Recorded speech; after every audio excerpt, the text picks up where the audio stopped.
Sigue el texto del Evangelio de hoy, el sermón montano que habíamos comenzado ya a meditar el domingo pasado, cuando el Señor va a dar la plenitud a la ley. Y este texto, que tiene dos puntos fundamentales y que a veces causan confusión en muchos, que son el reprimir la ira y la venganza y el amor a los enemigos, tienen que ser bien aprendidos, porque estamos frente a un texto ante el cual los comentadores han dicho muchísimas cosas, incluso contradictorias. Hemos de ir a buscar el espíritu de lo que quiso enseñar nuestro Señor Jesucristo. Hay algunos comentadores que lo comentan literalmente, es decir, ponen las palabras, analizan la palabra y sacan conclusiones. Pero esas conclusiones que sacan son contradictorias. Por ejemplo, si se entendiera literalmente el texto y saca una sola conclusión: no resistáis al que os hace mal, al que quiere quitarte la túnica, dale también el manto. Tendríamos que decirle a la policía que no buscara a los ladrones. ¿Ven? Es una conclusión falsa. Por tanto, la interpretación literal no va, solamente la interpretación literal.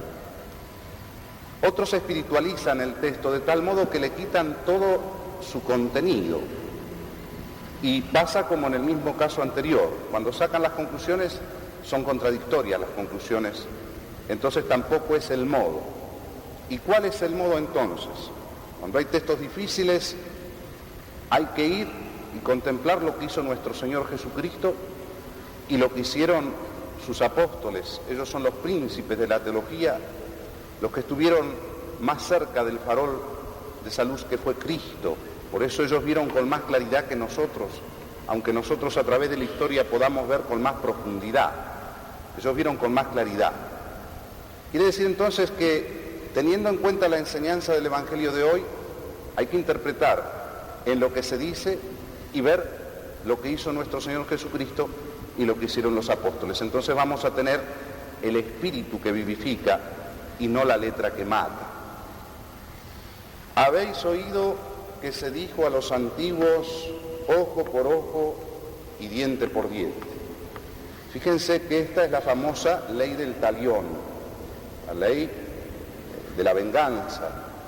Tú me sacas un ojo, yo te saco un ojo. Todavía en algunos pueblos del Oriente se practica esta cruelísima ley del talión, que ya en su tiempo venía a restringir una ley de la venganza que era 7 veces peor que era la ley, si ustedes quieren pueden encontrar en el libro del Génesis, el canto de Lamec. Lamec es hijo de Tubal-Caín, que es aquel, según la Sagrada Escritura, que inventó el hierro, hizo espadas. A su vez este Tubal-Caín es hijo de Caín. Y Lamec va a cantar un canto, el canto famoso de Lamec, en donde va a decir que por cada herida que reciba Lamec va a ser 7 heridas, del 1 por 7, ¿ven? Que por cada uno que muera de la tribu de Lamec matará 7. Es decir, la ley del talión viene a restringir aquella cruel y brutal ley de la venganza y de la ira. Entonces viene nuestro Señor Jesucristo a dar plenitud a la ley. Habéis oído que se dijo eso, pero yo os digo. Y ahora vamos a lo que Él dijo. ¿Qué dijo nuestro Señor Jesucristo? Dijo que no hay que resistir al que os hace mal. Y esto hay que entenderlo muy bien, porque de lo contrario podemos caer en errores garrafales y profundos, algunos de los cuales comentaremos después. ¿Qué significa no resistir al que hace mal? Significa no devolver el mal por mal, es decir, el vencer al mal con el bien. Y por eso pone este ejemplo que ha dado tanto que hablar, Al que te hiere en una mejilla, te da un bofetón, tienes que ponerle la otra. Ustedes saben que basados en este texto se han hecho disparates. El mismo, ¿no es cierto?, aquel impío de Voltaire decía que por este texto la religión cristiana era la religión de los infelices, la religión de los débiles. Y no es de extrañar que en estos tiempos en donde se invierten los mandamientos y el segundo se hace primero y el primero segundo, en donde hay que amar primero al otro y después a Dios a través del otro, no es de extrañar también que esa caridad falsificada, que no tiene en cuenta la verdad, tergiverse este texto. Entonces, ese es el amor bobo, ¿ven? Un amor que no tiene en cuenta la verdad. Entonces, si te dan una mejilla, pon la otra. Todos somos hermanos. Me decían cuando estaba en Flores y estábamos en plena guerra, me decían los hermanitos ingleses. Yo les decía, sí, son hermanitos, pero además son enemigos. Cuidado, porque si no es bobalica, poner la otra mejilla mal. No es eso lo que quiso decir Cristo. Porque, ¿qué es lo que hizo Cristo? Y Cristo, cuando el siervo del sumo sacerdote le dio un bofetón, Cristo no puso la otra mejilla, ¿ven? Él no la puso. Es más, San Pablo, ya Cristo había ascendido al cielo, en sus viajes apostólicos, es tomado preso por el Sanedrín, cuando va a cumplir su voto a Jerusalén, y el sumo sacerdote manda a un siervo que le pegue, que le parta la cara, es decir, que le dé un bofetón. Y Pablo recibe el bofetón, pero no pone la otra mejilla. Lo señala al sumo sacerdote y le dice, a ti te va a golpear Dios muro blanqueado, pared blanqueada. Y le dijeron, ¿cómo le dices eso al sumo sacerdote? Y San Pablo muy pícaramente esquiva la cuestión y dice, no sabía que era el sumo sacerdote. Están los Hechos de los Apóstoles, ustedes lo pueden leer. Quiere decir que Jesús dijo que había que poner la mejilla y él no la puso. Y San Pablo, que es uno de los discípulos más grandes, tampoco la puso. Entonces, ¿cómo se debe entender el texto? Y el texto se entiende con lo que Jesús hizo. Se da vuelta y le dice al siervo del sumo sacerdote, si obré mal, di en qué, y si no, ¿por qué me hieres? ¿Ven? Ese es el sentido de poner la otra mejilla. El mostrarle al otro la injusticia que está cometiendo con nosotros. En el fondo es el resistir el mal con el bien. ¿Ven? Le muestro el mal que está haciendo para que ese enemigo se convierta, dándose cuenta del mal que me está haciendo. Eso es entonces poner la otra mejilla, mostrarle al otro la injusticia que comete con nosotros y mostrársela hasta el límite. Y por eso, ven, si te quieres llevar a juicio para sacarte la túnica, dale también el manto, porque así se va a ver más la injusticia todavía. ¿Ven? Y el otro enemigo es el amor a los enemigos.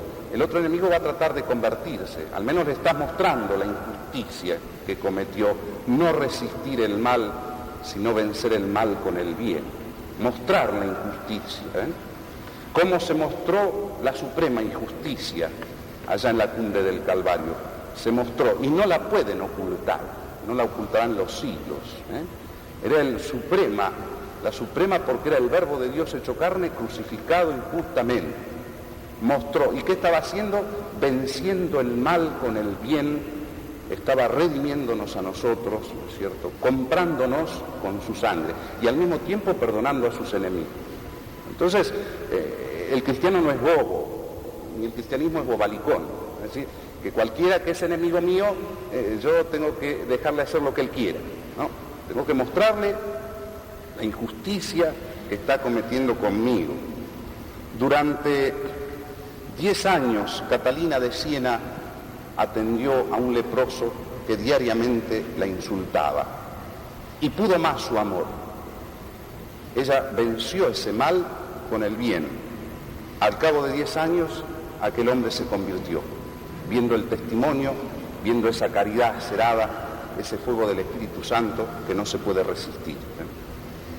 Y cuentan las florecillas de San Francisco de Asís que una vez un fraile de él salió por los caminos y fue agarrado por los bandoleros, por 2 ladrones que lo molieron a palos y le sacaron hasta la ropa que llevaba. Y vino furioso y se lo contó a Francisco. Y Francisco, ¿saben qué hizo? Pues lo mandó a buscar a los bandoleros, a arrodillarse delante de ellos y pedirle perdón por todas las injurias que había dicho contra ellos. Y estos dos hombres se convierten y entran en la orden de San Francisco, cuando se vence el mal con el bien. En el decir de San Pablo, cuando uno muestra la injusticia que otro comete, ¿no es cierto?, está amontonándole carbones encendidos, ascuas sobre la cabeza del enemigo, y está ejerciendo el poder de caridad. Por eso este es un consejo que va al orden personal, que es otra de las cosas que tenemos que tener en cuenta. Es en el orden personal, no es en el orden de aquel que tiene autoridad sobre un grupo, sea el padre de familia, sea el jefe de un grupo o de una empresa, o sea las autoridades públicas. Cuando es así, no, está en juego el bien de los otros, y por eso se tiene que poner coto, si no, como os decía al principio, hay que decirle a la policía que no trabaje, porque si el que te quiere sacar la túnica hay que darle también el manto, que salgan todos los ladrones y estén a sus anchas. En ese caso, el que tiene autoridad sobre el grupo tiene que buscar el bien común, si no se cae en errores. Por eso hay que tener cuidado también con esa falsificación de la caridad, que pareciera ser que la caridad es mermelada, es una especie de gelatina, cosa pegajosa, ¿cierto?, y boba. Señores, la caridad es fuego del Espíritu Santo, y el Espíritu Santo es espíritu de verdad, ¿cierto? Y no tiene caridad aquel que le tiene que decir algo o reprender algo a alguien, incluso a su más amigo, y no se lo reprende por esa falsa caridad. Como no tiene caridad el padre, que por esa falsa caridad no corrige al hijo cuando debe corregirlo. Está faltando él, está pecando él, nos está mostrando la injusticia que está haciendo el otro.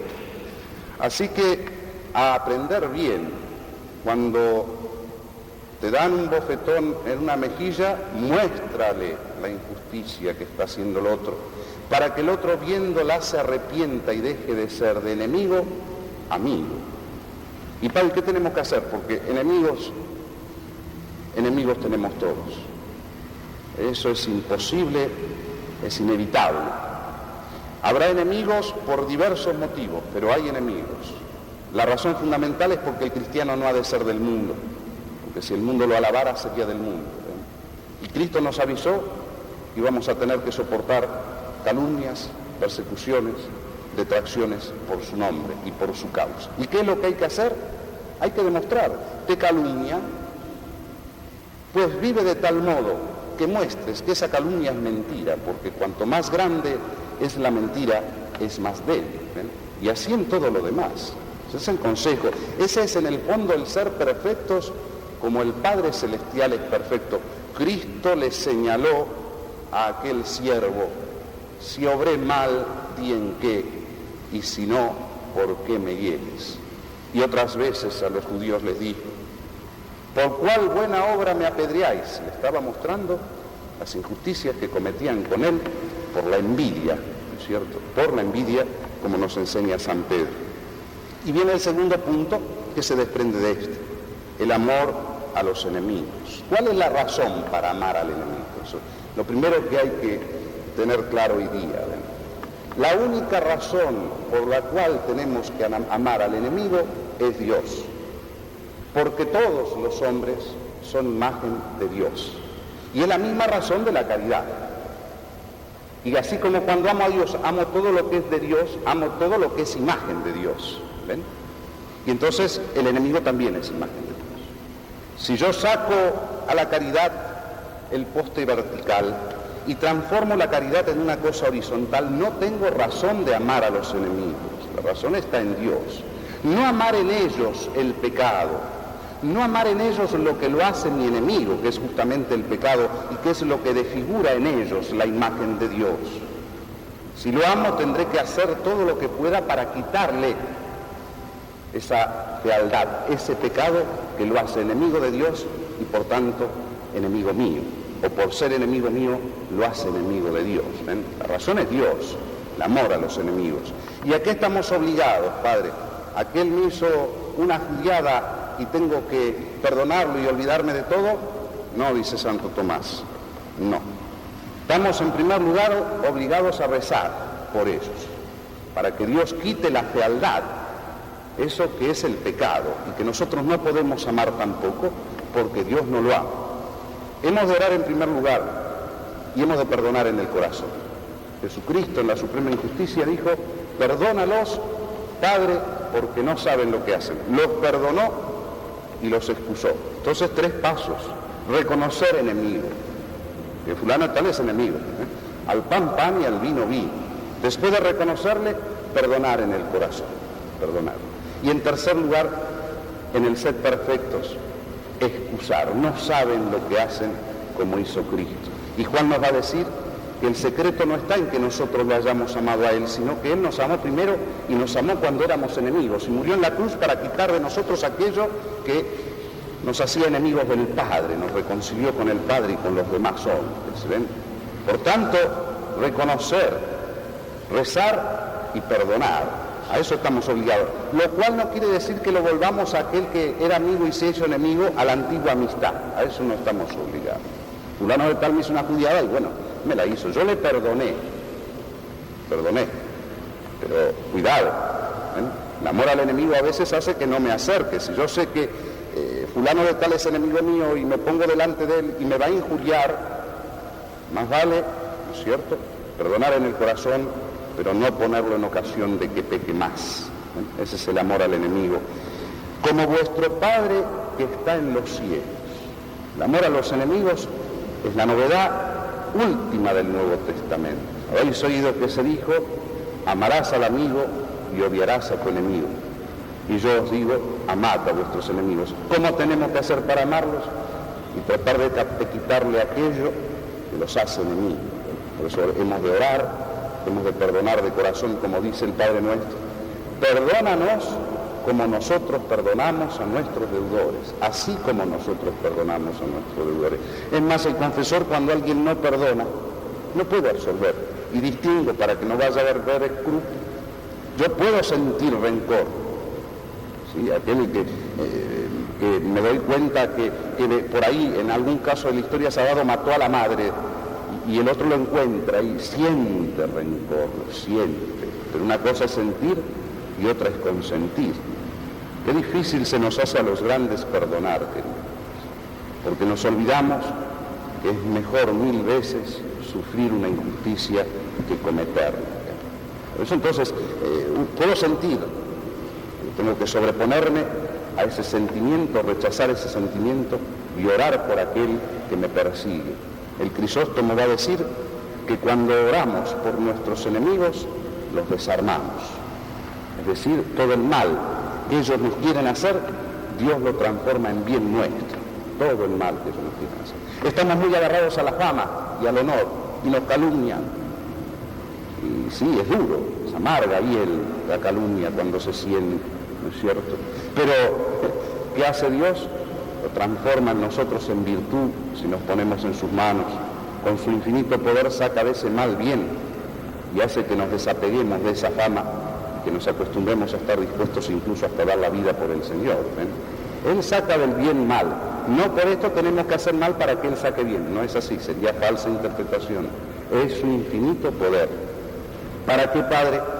Para ser perfectos como el Padre Celestial es perfecto. Es lo mismo que decía el primer texto. Sed santos porque yo soy santo. Y acá está el ideal cristiano. El único ideal que existe, queridos. El único que va a tener su corona, ¿no es cierto?, en el cielo. Acá no lo vamos a alcanzar nunca. Por eso siempre es ideal. Siempre está más allá. Y por eso siempre la vida cristiana cada día tiene que ascender un peldaño más. Tiene que ir subiendo a las alturas. Sería tonto, como a veces se escucha incluso uno de bocas cristianas, no por la radio y la televisión, porque los babietas y las bobadas están de moda, ¿no es cierto? Pero ¿se siente usted realizado? Así yo me siento realizado. Si se siente realizado ese señor, es idiota. Es propio del idiota, del simple, en el sentido antiguo de la palabra, ¿no es cierto? Ya realizó su ideal, entonces no tiene ninguno. Por eso el ser perfecto es como el Padre Celestial es perfecto. La vida cristiana que terminará en el cielo. Siempre tenemos que subir, porque cuidado, que en esto ya el detenerse es como detenerse en medio del río. La corriente nos va quitando la arena que nos sustenta los pies y nos va llevando. Esa es la vida cristiana. Por eso también hay otra concesión erradita por ahí, generalmente en personas ya de edad, que dicen, yo ya, Padre, no, yo ya soy buena, ¿qué pecado voy a tener yo? No, No solo el no tener pecado. La fe cristiana no es una fe negativa, sino que es una fe de virtudes. No tienes pecado. Y además, ¿qué virtudes tienes? Eso es lo que hay que preguntar. El ser perfecto como el Padre Celestial que está en los cielos es perfecto. Por eso le vamos a pedir hoy a la Virgen Santísima esta gracia. Es difícil, queridos míos, es difícil perdonar de corazón. Es difícil rezar por el enemigo, pero es mejor sufrir una injusticia que hacerla. Le vamos a pedir a Jesús y a la Virgen Santísima esas dos gracias. Saber reprimir nuestra ira, saber mostrar la injusticia que se nos hace con la verdadera caridad que tiene en cuenta siempre la verdad, para que el corazón del que me persigue cambie y se dé cuenta de lo errado que está. Y le vamos a pedir que nos dé la gracia de orar y de seguir en este camino, que es difícil, que no es fácil, para llegar un poco más a ser imagen de aquel Padre que está en los cielos y reproducir en nosotros, conformándonos a Él, la imagen del Hijo, que desde la cumbre de la cruz, ¿cierto?, no solo perdonó a sus enemigos y rezó por ellos, sino que además los excusó. Que la Virgen Madre nos conceda esa gracia. En el nombre del Padre, del Hijo y del Espíritu Santo.